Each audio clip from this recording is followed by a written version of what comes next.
It's Tuesday, and that means it's time to dive headfirst into the world of both NXT and Impact Wrestling. Yes, 2 for 1 here on Pop.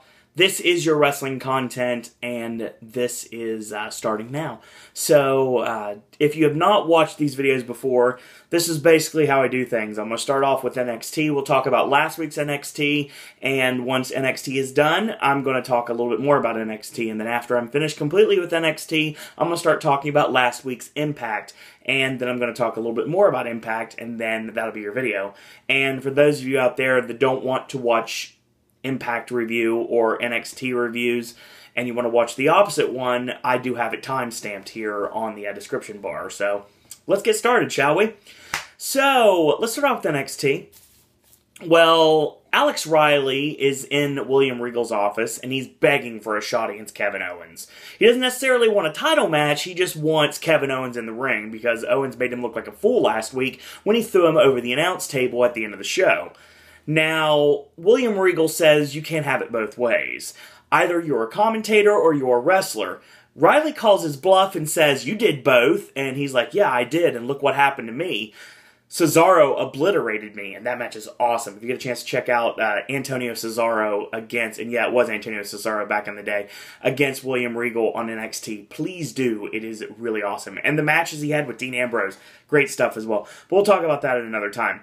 He basically calls his bluff and says, you know what, you did it, so why can't I? Well, that's the reason why you can't do it, because you're going to end up just like I did. You need to make a choice. Either you're a wrestler or you're a commentator. You can't do both.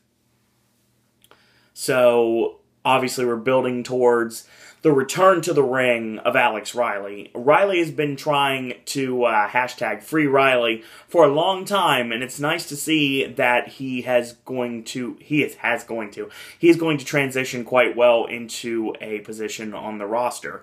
Now, in order to get this match against Kevin Owens that Regal will give him once he is deemed worthy enough, he has to sign a talent contract, and he's fine with that. We'll get to that later on in the show. So we start off the show with our first match of the evening. It is the return of Adam Rose. Adam Rose has the Rosebuds with him. It marks his return to Full Sail. We haven't seen him for a minute in NXT.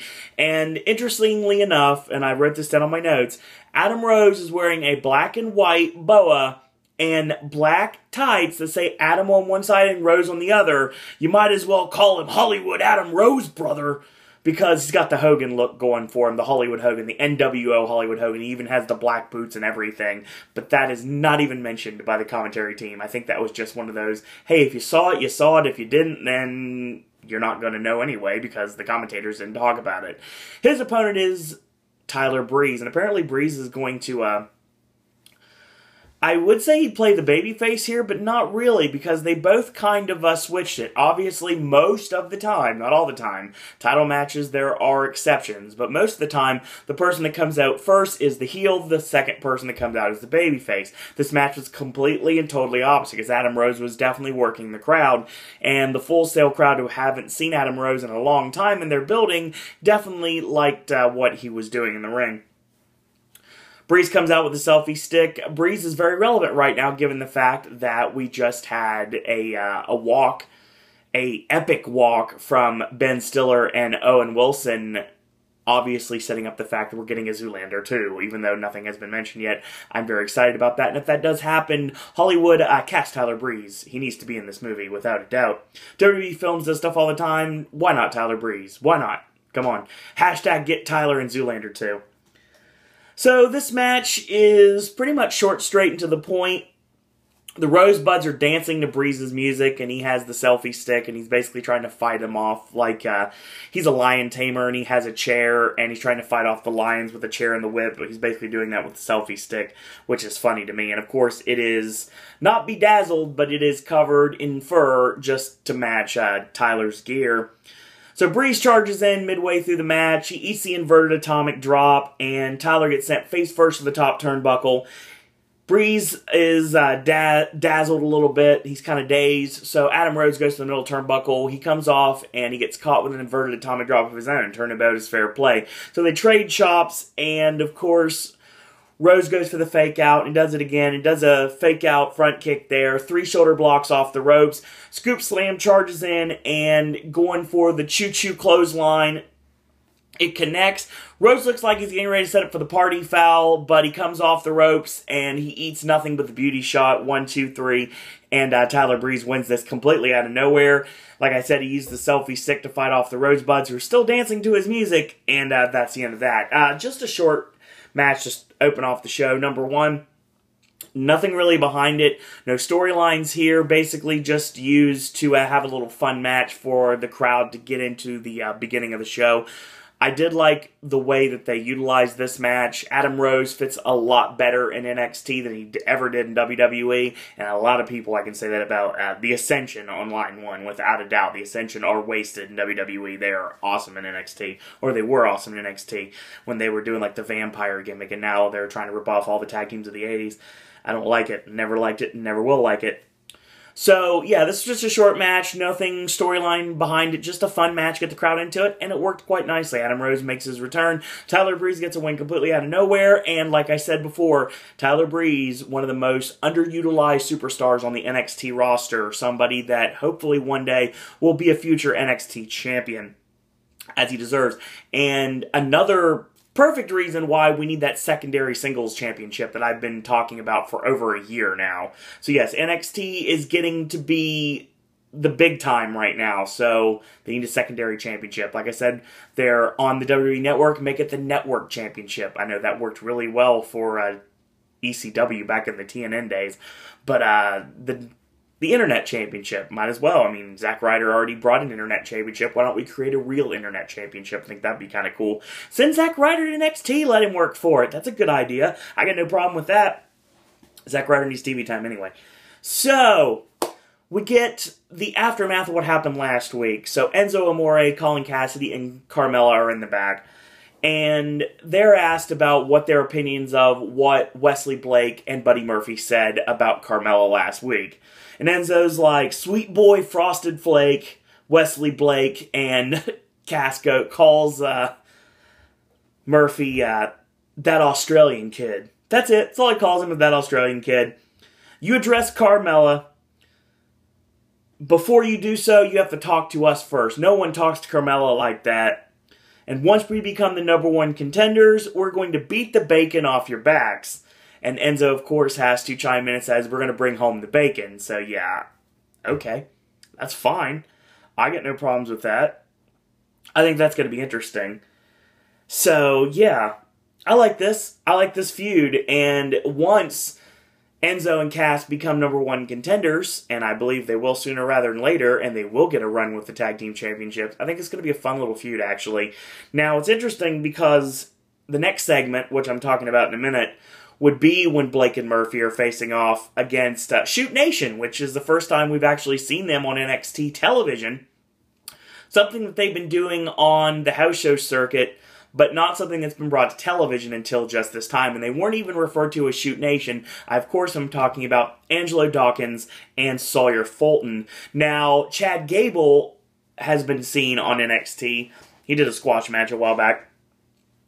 And we have seen, obviously, the fact that there is a new member, apparently, that joined in November. This is still catching up to it. We haven't even brought this up on television. And this is going to be where Jason Jordan ends up, too, by the way. Jason Jordan's in this group. But this hasn't been mentioned on television, so I'm going to guess that the split up between Jordan and Dillinger last week is probably leading towards Jordan joining Shoot Nation. But they haven't really mentioned Shoot Nation. This was basically just a tag team match. But I'm getting ahead of myself because the last thing I want to mention is the fact that Alexa Bliss is shown on the screen, and she says that she needed to take some time to heal both mentally and physically, but now she's going to watch this match and she's going to show Sasha Banks and say in these words, "It's time to show the boss who really is in charge." I like that. I like Alexa Bliss a lot, and I really hope that she does end up doing something in NXT. I've been calling her and Sasha Banks as a feud for quite a while. I think that is going to eventually end up happening. Now, I talked about Blake and Murphy against Dawkins and Fulton, not called the Shoot Nation. You have Fulton wearing the Rick Steiner-like headgear. As a matter of fact, if I want to connect this to anything, I would definitely say that Shoot Nation would basically be this generation's version of the Varsity Club. And I'm not just saying that subconsciously because Rick Steiner was a part of the Varsity Club. No, I'm saying that because it makes the most sense to me personally. Obviously, I don't know who's who at this point, who's Kevin Sullivan, who's Rick Steiner, and who's Mike Rotunda, or Mike Rotundo, depending on who's calling your match at the time, or what he felt like calling himself that day, ARO, it works both ways. But the thing about it is this match was short, again, short, straight to the point, but it worked okay for what it was. So, right now, both Blake and Murphy, midway through the match, they hit the double leapfrog onto Sawyer Fulton, and they hit the double back elbow, a cover by Blake, 1-2, and a kick out. So a chin lock is locked on. He gets flipped off, and a vicious palm strike just completely just dazes the one half of the tag team champions, and quick tag into Angelo Dawkins, and Blake's had enough. He tags Murphy in. So Murphy comes in, goes for a clothesline. He ducks it. On ducking Murphy's clothesline, snap jabs, the flip-flop and fly, and a big right hand, because the left one doesn't get you, the right one will in this case. So Dawkins gets distracted by Blake when he tries to run Blake off the ring apron. Blake is already down, so that's just like a temporary distraction. He walks into the leg lariat and tagging to Blake. He hits the running suplex or a brain buster, depending on who's calling your match. And Murphy heads up top, hits the frog splash, 1, 2, 3, and the match is over. Really awesome to see him hit it from halfway across the ring. He literally went from post to post, almost. Murphy and Blake, they're never going to win a beauty contest, obviously. They're not the white meat babyface tag team that Jordan and Dillinger easily could have been and were for a short amount of time. But they're rugged, like, tough guys, but they're not like the Mechanics, so it's like completely like stuck in the middle of like that pretty boy and like the rugged, like right in the middle is basically where you find Blake and Murphy. So that's interesting, like a Techno Team 2015 basically in this case. But yeah, it's okay. I don't have a problem with this. It's going to be an interesting reign for them as tag team champions. I'm sure they're definitely going to be feuding with Enzo and Cass, or the Lucha Dragons, or whomever becomes the #1 contender. I believe that match is coming up soon. I don't remember when. It's either this coming week or the week after, but I think one of those 2 weeks we get a #1 contender to the Tag Team Championships finally crowned. So Bayley's in the back, and she wishes Charlotte good luck, and Charlotte's like, pshaw, I don't need luck. Charlotte doesn't need luck. Sasha Banks is the one that needs the luck here. And basically Charlotte just kind of stands there and walks away, and Bayley's like dumbfounded, like, okay, you didn't have to be mean. And Emma comes in, and the former friends, obviously, they're so buddy-buddy, but Emma makes the fact that, you know, being nice gets you nowhere, and Emma was on the main roster, now she's back in NXT, and that's food for thought for Bayley to realize that if she keeps playing around and all being fun-loving, she's not going to get anywhere. So I think we're going to lead eventually to Emma and Bayley having a nice little feud.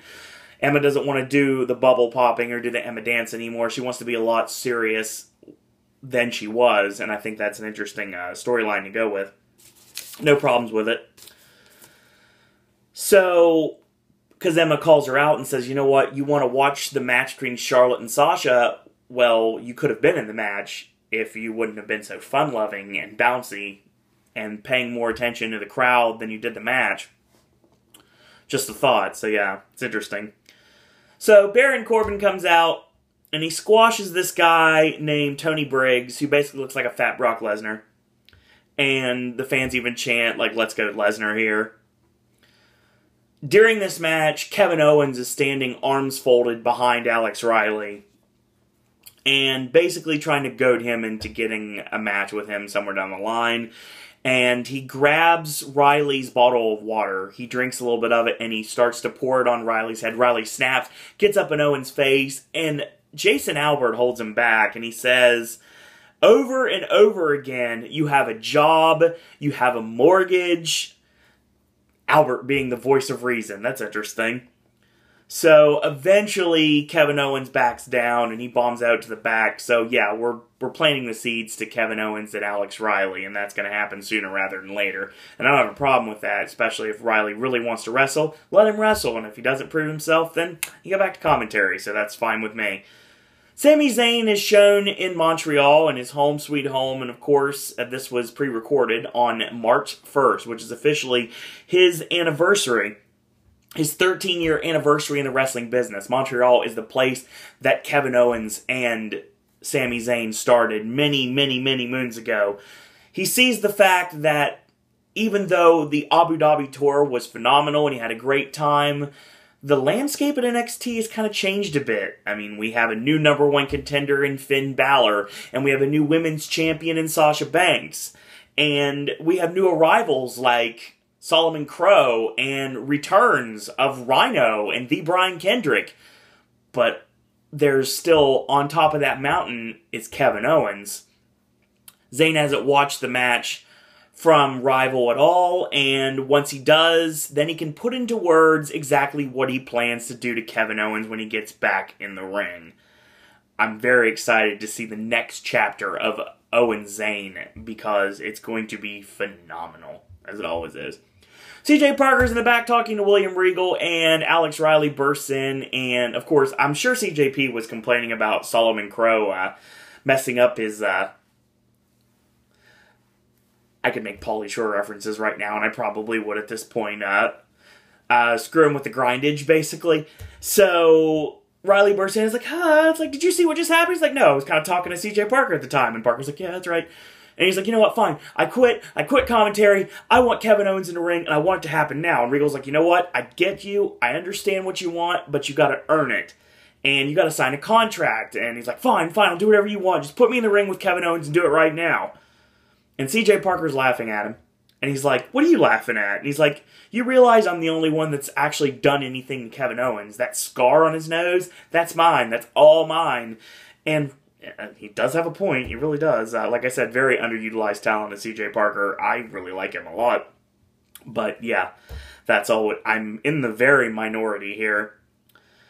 So Riley wants CJ Parker in the ring this coming week. So tomorrow on NXT, which is airing on the network, or whatever way you watch NXT, you're going to see a match between CJ Parker and Alex Riley. And of course, this starts the road to Kevin Owens.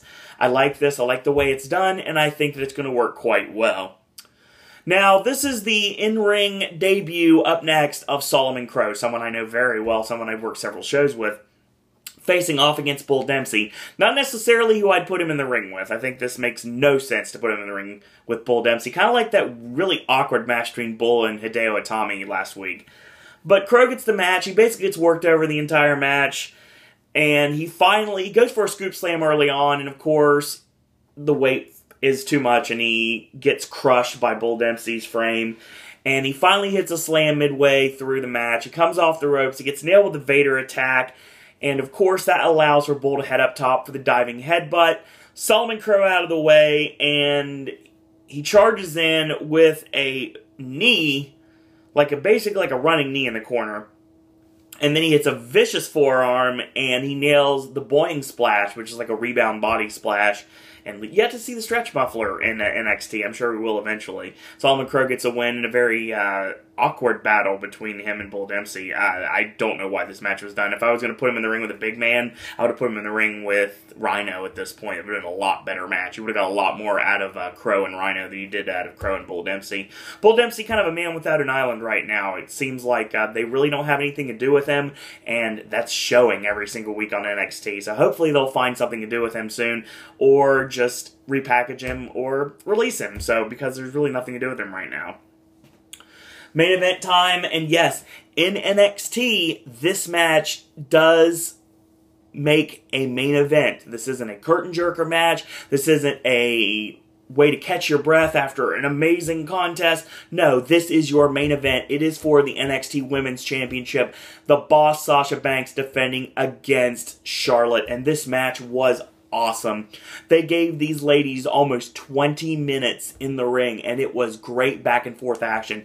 They have had some epic singles matches in NXT, and they are showcasing wrestling every single time they step in the ring. I really enjoyed these matches. I think they have a tremendous chemistry, and this was no exception. So we pick it up off the commercial break. Sasha hits a snapmare, comes off the ropes instead of a drop kick, like a basement drop kick, or a clothesline, like a sliding D or anything like that. No, she just basically slaps Charlotte right in the face. So she goes for the whip, it gets reversed, and Sasha goes for a satellite head scissors takeover, which gets transitioned into the crossface, which basically is like Jimmy Raves from Dusk Till Dawn, but instead of the Fujiwara armbar, it's the crossface instead. Charlotte bridges back, Sasha's shoulders are on the canvas, 1-2, Sasha kicks out. So Sasha tries to roll her up in a crucifix, which is how she won the championship, 1-2, and a kick out. So Charlotte still not wanting to stay down. Charlotte picks up Sasha, and Sasha elbows out of her predicament, because she's basically on her shoulders right now, kind of like a fireman's carry. And Charlotte nails Sasha Banks with a running backpack stunner, which I have not seen a running variety very often, something you don't see very often. And that's not enough, obviously, to put her away. Charlotte heads up top for the moonsault. Sasha rolls out of the way, which allows Charlotte to land on her feet, and she goes for her front flip senton, but Sasha gets the knees up. Sasha starts stomping away, and she stands on the back of Charlotte, utilizing the 5 count, grabbing the ropes for more leverage, putting more pressure on the lower back of Charlotte, given the fact that she's setting up for the bank statement, or the backstabbing bank statement in this case. So she chokes her in the corner with a foot choke, and Charlotte ends up making her eat a back elbow. Sasha starts pounding away at Charlotte, and she hangs her out over the ropes. We all know this is headed. She lays her across the ropes and hits the double knee drop to the back. Pulls Charlotte against the post, again utilizing the 5 count. Smart move there. And she drags her out of the corner, 1-2, and still Charlotte manages to kick out. So Sasha goes for the halo, the straitjacket choke, into the lung blower, and turned basically into a straitjacket surfboard, pretty much what she did. And she was also like bending Charlotte completely in half at this point. This is where Charlotte's athletic prowess definitely played into effect here, because she was bending her completely in half. Like she was like almost like touching her head to her feet at this point. Like she was that bent back. So somehow she manages to escape. She rolls her up in a schoolgirl, gets a 1 off of that. So Charlotte gets cut off, momentum completely silenced with a drop kick from Sasha. She gets a 2 off of that, hits the backstabbing bank statement, and Charlotte tries to roll through, but nuh-uh. Sasha is not going to be denied, and she keeps the hold on, wrenching it in even more. Charlotte finally gets to the bottom rope. Referee calls for the rope break. Sasha charges in, and Charlotte basically uses her own momentum to toss her through the middle rope to the floor. And when they get back in the ring, they trade forearms. She charges in after Charlotte chops her in the chest, and Charlotte goes for her spinning neck breaker, which gets countered. And this time, she goes for the spinning neck breaker into dropping down to the knees instead of laying out with it. She drops down to her knees, so it's basically kind of like an inverted jawbreaker, basically, is what it was, but it was done like a neck breaker style. And out of nowhere, Charlotte just breaks her in half with a spear, which gets a chant from the Full Sail crowd of Better Than Reigns. I can't deny it. And Sasha is in trouble, goes to counter the vertical neck breaker from Charlotte. Sasha ends up shoving Charlotte into the ropes, into going for a wheelbarrow, usually a wheelbarrow and a bulldog. This time she does a wheelbarrow into basically a forward roll face plant, which looked nice. I like that. That worked pretty well. And she gets a 2 off of that. She goes for the figure 4 to mock Charlotte. Sasha kicked off, and she crashes jaw first into the middle turnbuckle, which that looked devastating, by the way. Charges in. Sasha makes her eat the back elbow. Charlotte getting ready to fall down, and she Pillman clips the leg. Obviously, the old Ric Flair chop block, the apple has not fallen too far from the tree there. Locks on the ring post, figure 4, and of course utilizes that 5 count. Dirtiest player in the game, obviously, is her father, and it totally shines through right there. She heads up top, going for natural selection off the top, basically going for the diamond dust, and Sasha holds onto the ropes. Charlotte flies off the top, lands hard on the canvas. Sasha basically lays on top and has her bent in a way that she cannot kick out of the pinning predicament. 1, 2, 3, and Sasha Banks retains the NXT Women's Championship to end this edition of NXT. I really enjoyed this a lot. The opening match with Adam Rose and Tyler Breeze, Made perfect sense. It was just done to just get the crowd like a nice fun match, to really get them not necessarily invested in the match, but something that was kind of fun. If they were pushing a Tyler Breeze Hideo Itami match, I don't know why Itami didn't come out and fight Tyler after the match was over, but I like the stuff they did with the selfie stick and fighting the Rosebuds. I thought that was entertaining. I like the fact Alexa Bliss is coming back soon. We don't discount her at all. And Enzo and Big Cass basically telling Blake and Murphy that you don't disrespect Carmella, and when you do, obviously you're going to end up in a whole world of pain. I like the fact that we're building towards a tag team title match between these two. The problem is you have to get them as #1 contenders first, and I guess they have to go through the Vaudevillains and the Lucha Dragons in order to get that #1 contendership.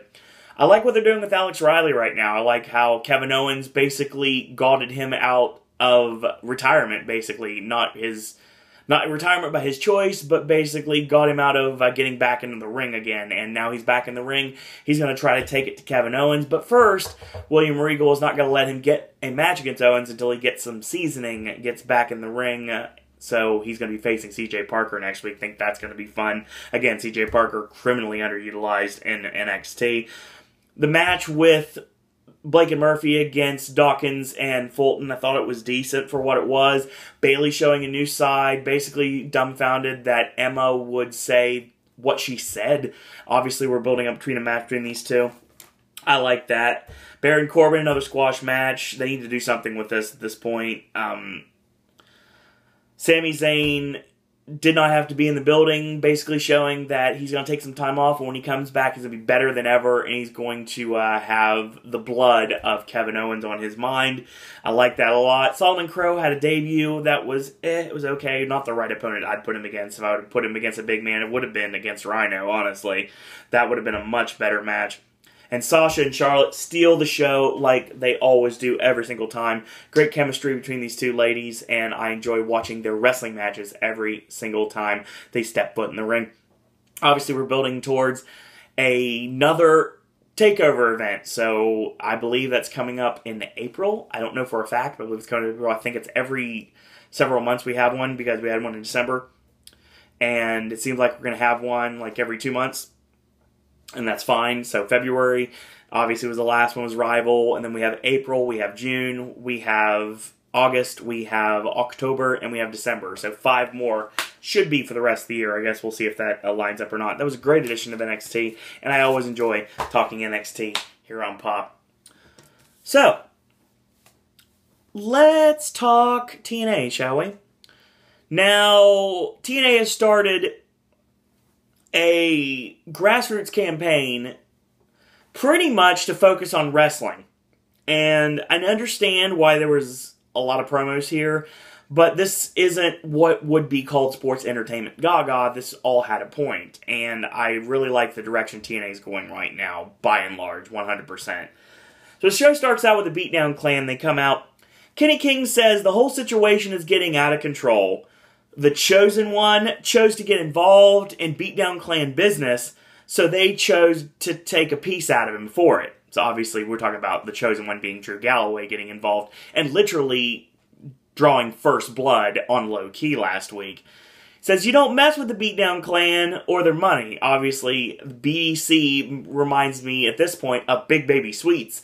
So yeah, Violent J and Big Money Hustle is don't mess with my money. That's basically what came to mind right there. So yeah, would that make Kenny King and low-key twisted here?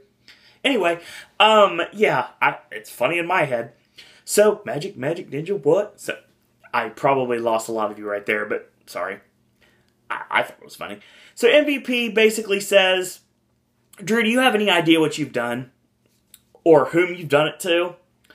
Think long and hard. This World Championship is business. This is serious business. This is Beatdown Clan business. I'll give you one chance, just one single solitary chance to apologize right now. So Galloway doesn't come out. And then we see him actually come through the crowd. And basically the Beatdown Clan have considered Drew Galloway public enemy #1. Galloway says he's home, surrounded by wrestling fans, not sports entertainment fans. He's here to speak up.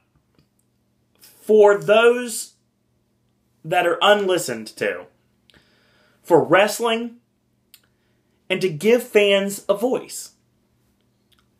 You're not screwing with Bobby Roode or Bobby Lashley. You're screwing with the fans. And people always try to dictate who the fans want to be their champion. But this should be decided by what happens in the ring, not what happens outside of it. So Kenny King says, you know what? You spilled BDC blood last week, and Loki's looking pissed the whole time because obviously he's starting to remember actually what happened. So they demand retribution. And if they don't get it, they're going to go down and they're going to find Drew's mom and dad and take it out on them. Galloway didn't come to talk, he came to fight, and Kenny King's like, you know what, I got this. Everyone else can go to the back, I got this one-on-one. So Kenny King puts his money where his mouth is, and he faces Drew Galloway in Galloway's first match in TNA. It was okay. One spot I really liked in the match, they're fighting on the floor. Galloway hits a tilt-a-whirl and drops Kenny King back first on the ring apron. And if you've ever been in a wrestling ring before, or even if you haven't and you're conditioned to believe everything you hear, the ring apron is the hardest part on a professional wrestling ring. I would know. I've hit that ring apron before and my back hurt for days, but that's beside the point. So yeah, that was pretty awesome. So Kenny King hits a high angle cradle suplex, basically right in front of Taz, so Taz marked out for it because obviously it makes perfect sense. Gets a 2 off of that, so Kenny King slaps Drew, and then Drew finally snaps and has enough of it. He tosses Kenny King in the corner, he starts pounding away, he beels him out of the corner, charging with the forearm, goes up top, hits a flying clothesline 1-2, and a kick out. So he does the good old-fashioned Batista thumbs up, thumbs down, and he goes for the future shock DDT, gets countered by Kenny King, ducks the clothesline, round-off kick connects this time, and he springboards off and nails the flying guillotine 1-2, and Galloway kicks out. So he goes for the fireman's carry, setting up for the royal flush, and Galloway elbows his way out, gets booted into the knee, and the big man goes down. Kenny King with a backslide with his feet on the ropes, 1-2, and no. Gets caught, rolled into the future shock DDT, does connect, 1-2-3, and Drew Galloway wins. The Beatdown Clan, spearheaded by Low Key, shock surprise, hit the ring, and Galloway heads through the crowd, and they live again to fight another day. I like this opening. Fast-paced match, high-impact action, and there's a reason for it. Obviously, the Beatdown Clan want to beat down Drew Galloway for getting involved in club business. This sounds familiar. But yeah, I really like the way that we're going with this, and it seems like we're playing towards Galloway going after every single member of the Beatdown Clan and taking them all out one by one until he gets to MVP, and I think that's probably the direction we're going, and I think if that is the correct answer, I think it's the right answer to go, and I think it's the direction that I would go if it was me. So, Bobby Roode comes out, and he says Eric Young cost him the championship and tried to end his career, but he's still standing. Tonight, when he becomes the #1 contender, no one will be able to stop him. Obviously, someone has something to say about that. Here comes Kurt Angle. He says, you know what?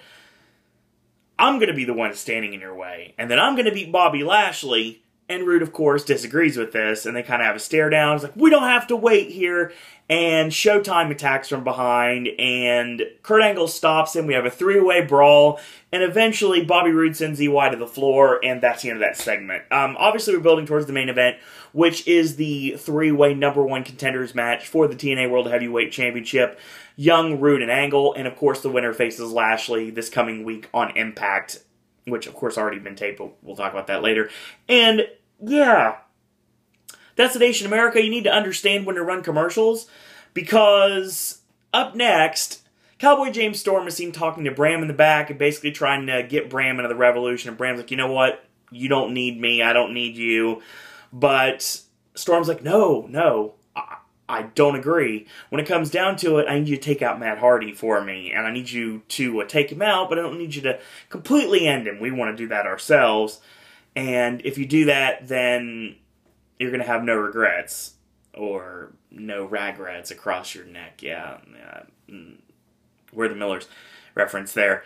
So like I said, Destination America, they really made a bad decision of airing the wrong commercial. They actually aired a commercial which proclaimed next week Kurt Angle and Bobby Lashley for the TNA World Heavyweight Championship. Really? Really? I understand this stuff can happen, especially if it's live, but this is a pre-tape. I don't know why someone screwed up that badly to air a commercial, even though maybe it was Destination America that screwed up, but either way, someone needs to be fired for this one because, yeah, to air a commercial which gave away the main event before the main event happened, yeah, not a good idea at all. I definitely can understand why a lot of people would dislike TNA in this case only. So Bram's in action up next against Matt Hardy. Obviously, Jeff can't make the tour because he's injured and obviously can't travel, so that makes perfect sense. Bram hits the chinlock, and he uses Matt's hair to pull him down to the canvas, comes off the ropes with an elbow. Matt rolls out of the way. He backs Bram into the corner, 2 short clotheslines, and he goes for the bulldog, gets tossed off to the buckle.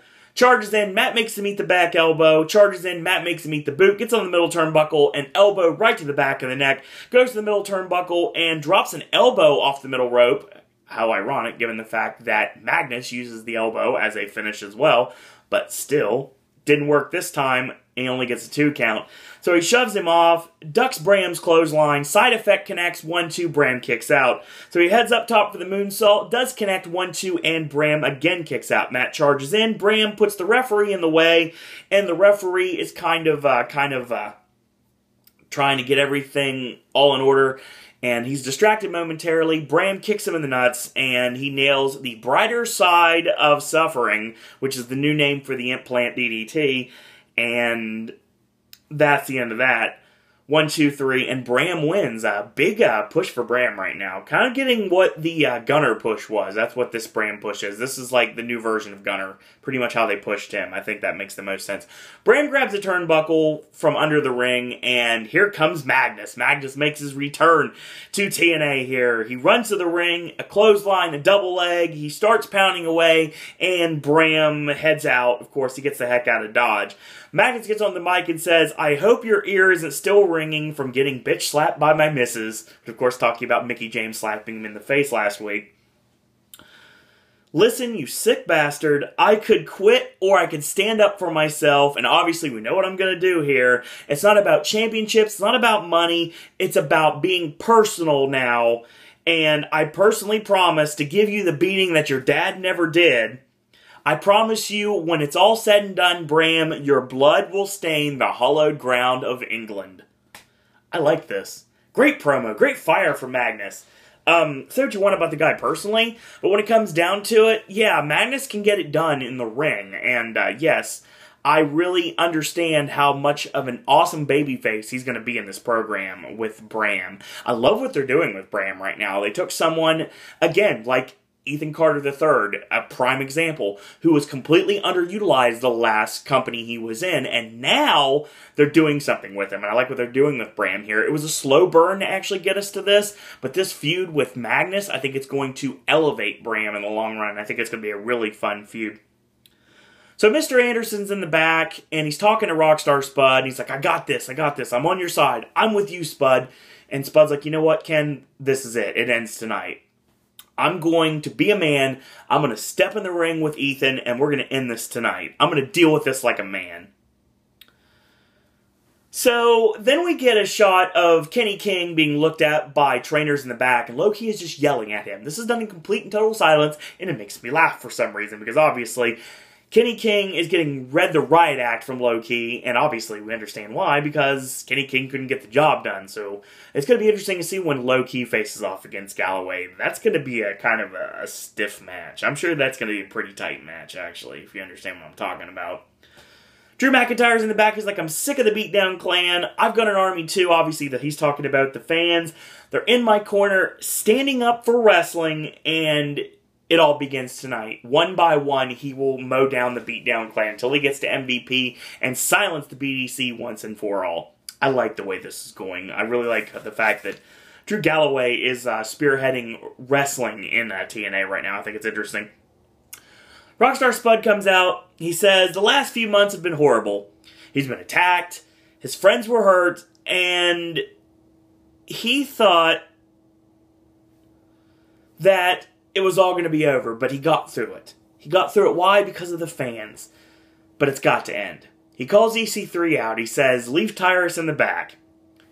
So Carter obliges him, and Spud wants to fight him. Man versus man, no chicanery, no craziness, nobody else, just one-on-one in the center of the ring, mano a mano. EC3 is like, you know what? You don't get to challenge me. I'm a franchise, born and bred to carry this company into the future. You're just simply a little boy. Spud tells him to shut up, which causes this, obviously, to cease. He says, I get this, you're a Carter. I get that you're undefeated. And I get that you've beaten every single Hall of Famer in TNA. Yes, EC3 holds victories over every single member of the TNA Hall of Fame. He has beaten Sting, he has beaten Team 3D, and he has beaten Kurt Angle. So yes, you can say that's true. And that's the reason why I think that Angle winning the championship is going to be how EC3 gets it. But that's another story altogether. Because obviously I said that EC3 would be the TNA World Heavyweight Champion. I think he's going to have a long run if that does happen. But we have to do this storyline first. And I love the way we're doing this. And it plays really well to the fact that we're doing this in the UK, where Rockstar Spud is going to be over like Rover. I still think this will go over really well, but not as well as doing it in the United Kingdom. He says he wants to be the one that ends that streak. Carter's like, fine, I get this, but when I win, I get to shave your head. Obviously, this will all be talking about scalping people, because, like, obviously, very ingloriously, they want their scalps. So, yes, when it comes down to it, Spud agrees. EC3 says, in this world, the bad guys win. Spud, none of those things apply to me, is what he says. Spud says none of those things apply to me. Sorry about my wording there. He says, I'm a frickin' man. I will end your streak, and I will shave you bald. I love this storyline. I love what they've done with this storyline. The integration of Tyrus and Mark Andrews in this storyline. I thought it's worked really well. And I think that the end game here is this hair versus hair match. And it's made official because later on in the show, it is announced for Impact this Friday on Destination America. It will be Ethan Carter III and Rockstar Spud. Hair versus hair. One man will go in and one man will come. Obviously, two men enter, one man leave. There will be one man bald by the time this match is over. I'm really curious to see where we go with this. Now, obviously, Awesome Kong facing off next against the Knockouts champion, Taryn Terrell. This match was short, straight, and to the point. Taryn had the advantage for a bit, and she works pretty well. Kong finally misses the charge, which finally puts Taryn on the offense here. 10 punch in the corner, charges in, Kong backdrops her over the top rope. She lands on the ring apron. Taryn with a forearm shiver, a neck snap, heads up top, flying body press, 1 count because she gets pressed off like she's a small child. So ducks the clothesline, goes for the TKO, gets tossed off, and Implant Buster is countered. Whip in, can't whip Kong, doesn't work at this point. Ducks the clothesline, TKO tossed again, and Kong starts stomping away on the champion. So they shove Hebner aside, and he's like, you touch me? Disqualification. So yeah, that happens. Yeah, obviously, no continuity here. When it comes down to it, referees are utilized when they need to be utilized, not all the time. So the match is over. Kong steps on her throat. Taryn gets knocked to the floor. Kong tosses her into the ring steps and goes for the Implant Buster on the floor. Gail Kim runs out of nowhere and breaks it up, and they start fighting. So they brawl to the back, and I'm thinking we have a nice 3-way feud between Gail Kim, Taryn Terrell, and Awesome Kong for the TNA Women's Championship, and I think that's going to be a fun one. Women's Championship, excuse me, the Knockouts Championship. Yeah, I think it's going to be entertaining, I really do. I think it's going to be a really fun time between these superstars. It's going to once again, put women's wrestling on the map. Just like the match that ended NXT. Didn't like curtain jerk NXT, didn't mid-card NXT. That main evented NXT, what I talked about on this video, of Sasha Banks and Charlotte. The same thing I can say applies to Gail Kim, Kong, and Taryn Terrell for the Knockout Championship, which makes most sense to me. So we get up our next match. It is our second of 2 title matches. The TNA World Tag Team Championships on the line. Cowboy James Storm and Abyss of the Revolution. Of course, they have Manic, the Great Sonata and Koya at ringside taking on Davey Richards and Eddie Edwards of the Wolves. And you got to think Matt Hardy is walking around somewhere as well. It's for the tag team titles, and before the match is over, Manic, Sonata, and Koya attack the Wolves, and Davey Richards is the one that gets tossed in. So we pick it up midway off this, and they went back and forth for a while. So let's talk about the match from this point. So the Wolves hit the pop-up kick on James Storm. The Wolves head up top for the double foot stomp, and Abyss grabs the referee Stifler. So Manic comes in, looking like somebody out of Chikara at this point. He kind of looks like Hallowicked at this point, actually. Manic looks a lot like someone from Chikara at this rate.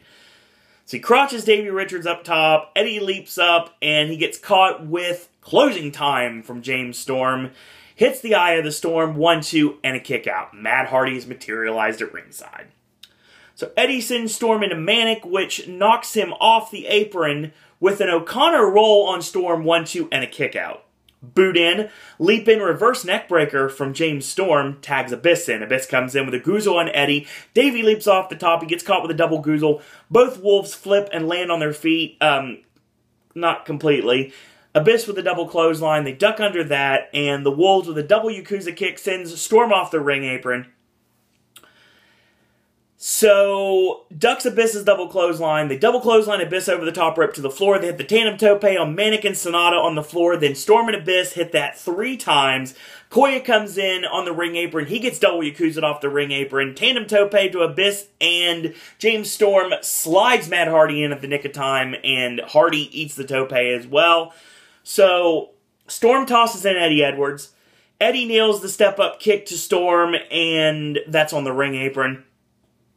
So Manic holds Eddie for the mist. Sonata comes in, and of course Eddie ducks, and Sonata miss Manic. Literally not mist, as in M-I-S-S-E-D, but mist. Green mist. Blows the Muta-style green mist into the mask. I really think it should be blue mist, honestly, if he's going to be using the blue and white colors. But I understand green mist is Muta, so it makes sense to me. So Eddie tosses Manic over the top rope to the floor. Abyss comes in, overhand right, and he gets the bull rope. The referee gets distracted, and Matt comes in, boot in, twist of fate on Abyss. The Wolves head up top. There's the double foot stomp, and the double foot stomp again, and that is the Hammer of the Gods. 2 double foot stomps off the top by Eddie Edwards and Davey Richards. 1, 2, 3, and we have brand new TNA World Tag Team Champions. So the Wolves win the TNA World Tag Team Championship on this show to semi-main event. The match is over. Matt Hardy is congratulating the Wolves in the back and says, once Jeff is back again, we want a rematch. We want to make tag team wrestling matter. And the Wolves say, it will be our honor and privilege to face you in the ring once again. So we're going to get the Hardys and the Wolves one more time in TNA. And I cannot wait for that match to happen. Main event time. It is for the #1 contendership. Already spoiled by the commercial, but let's do the match anyway. It is Showtime Eric Young, the It Factor Bobby Roode, and the Olympic gold medalist Kurt Angle in your main event. So Angle, it's 10, count them 10, rolling German suplexes to Eric Young. Bobby Roode comes in, goes for the Roode bomb, gets countered into the Angle slam, countered back into an arm drag from Roode, into the crossface when Angle charges in, and Angle grabs the ankle, and this allows the crossface to be broken and the ankle lock to be applied. So, front flip by Bobby Roode sends Angle into the crossface yet again. EY elbows, Roode breaks up the maneuver, and he goes for the pile driver, get countered. Double R spine buster on Eric Young. Angle slam on Bobby Roode, 1-2, and a kick out. So he drops the straps. Obviously, Kurt Angle's going to try to finish it off right here. Drop toe into the ankle lock on EY. Young gets to the ropes, and Roode with a boot on Angle hits the Roode bomb, but no, gets countered into a sunset flip, but that's only a mere distraction into an ankle lock, and he flips him into the referee, which is Brian Hebner at this point. Referee is down. EY grabs a steel chair, and as Roode is trying to pull him back into the ring, EY backshots the chair into the top of the head, and Roode is down at this point. Angle knocks EY off the ring apron. Angle slam to Bobby Roode. 1, 2, 3. And Kurt Angle is, again, the #1 contender to the TNA World Heavyweight Championship. Match over. He hugs Bobby Roode after he helps him up. Bobby Lashley comes out. They have a stare down. And in the background, Bobby Roode is left wondering what happened. that right there is planting the seeds of Bobby Roode still wanting the TNA World Heavyweight Championship and will do anything to get it back. And maybe a heel turn from Roode. I don't know about face and heel in the TNA anymore. I think it could go either way with a lot of people. Like Revolution or heel, obviously BDC or heel. But there's Eric Young is definitely a heel. But like EC3 is a heel. But yeah, you can blur the lines on a lot of people at this point. Kong, I guess, would be a heel at this point. But yeah.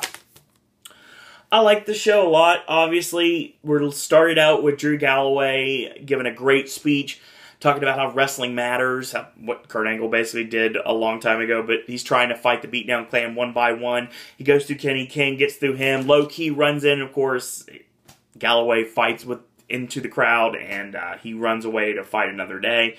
I like the fact how the Revolution want to take it to Matt Hardy so much that they try to enlist the help of Bram. Bram's a loner, doesn't want anything to do with that, but Bram's still going to take him out anyway, just for fun. And when he finally does beat Matt Hardy, Magnus comes out and they fight, and I think that's going to be an awesome feud between these two.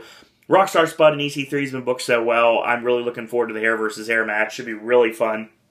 Looking forward to that. And that's going to be a fun little battle there. Taryn Terrell and Awesome Kong. Short match. Still decent. It was solid for what it was. I want to see these two again, given a lot more time, and the main event was spectacular. Three-way between Bobby Roode, Kurt Angle, and Eric Young. I thought that worked really well. And the tag team title match was done really well with the Wolves once again becoming the TNA World Tag Team Champions.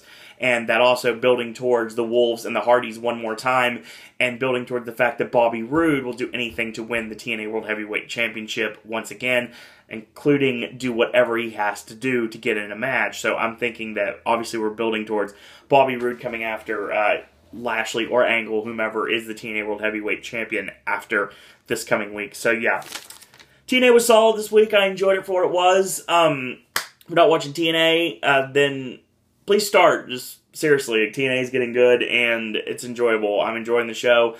I enjoy watching 3 hours of wrestling on Monday night. I didn't do it this week because I was trying to dissect an old code word from John Murdy at Halloween Horror Nights Hollywood. But usually Monday night is the first hour is NXT, and then the second and third hours are Impact Wrestling. So yeah, I'm enjoying myself a lot more watching wrestling on Monday night and not soap opera gaga. Will I go back to Raw eventually? Maybe, but I mean, right now, I'm enjoying this. I'm enjoying recapping NXT and Impact. This is the wrestling I enjoy watching. This is the stuff I enjoy talking about.